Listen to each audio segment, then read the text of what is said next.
Жалқаулықты қалай жеңуге болады? Сәлем, сіздермен бірге Сұлтан. Біз бүгін жалқаулықты жеңуге болатын лайфхактарды айтатын боламыз. Қазақта жалқаулық дерт деген тіркес бар. Алайда бұл сөз тіркесі тектен-тек айтылмаған. Себебі жалқаулық дертінің суықтаудында бір түрі секілді белгілер болады.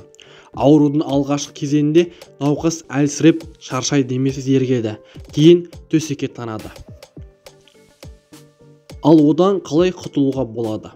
Назарларыңызға жалқаулық дерттен арылудың бірнеше тәсілін ұсынамын. Ерте тұрып үйреніңіз. Ерте тұрған еркектің ырысы артық, ерте тұрған әйелдің бірі артық деген ертеден келе жатқан мақал жадыңызда үнемі жүрсін.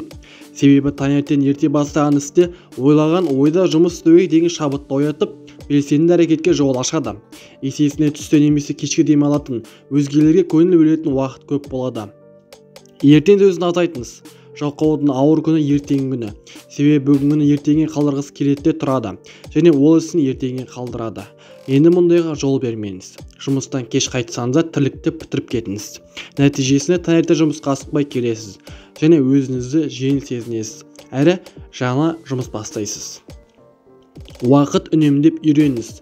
Жалқаулық ұстағанда тірлікті жалғастыру керек пе немесе осы жерден тоқтатып отырсыз ба деген ой маза бермейді.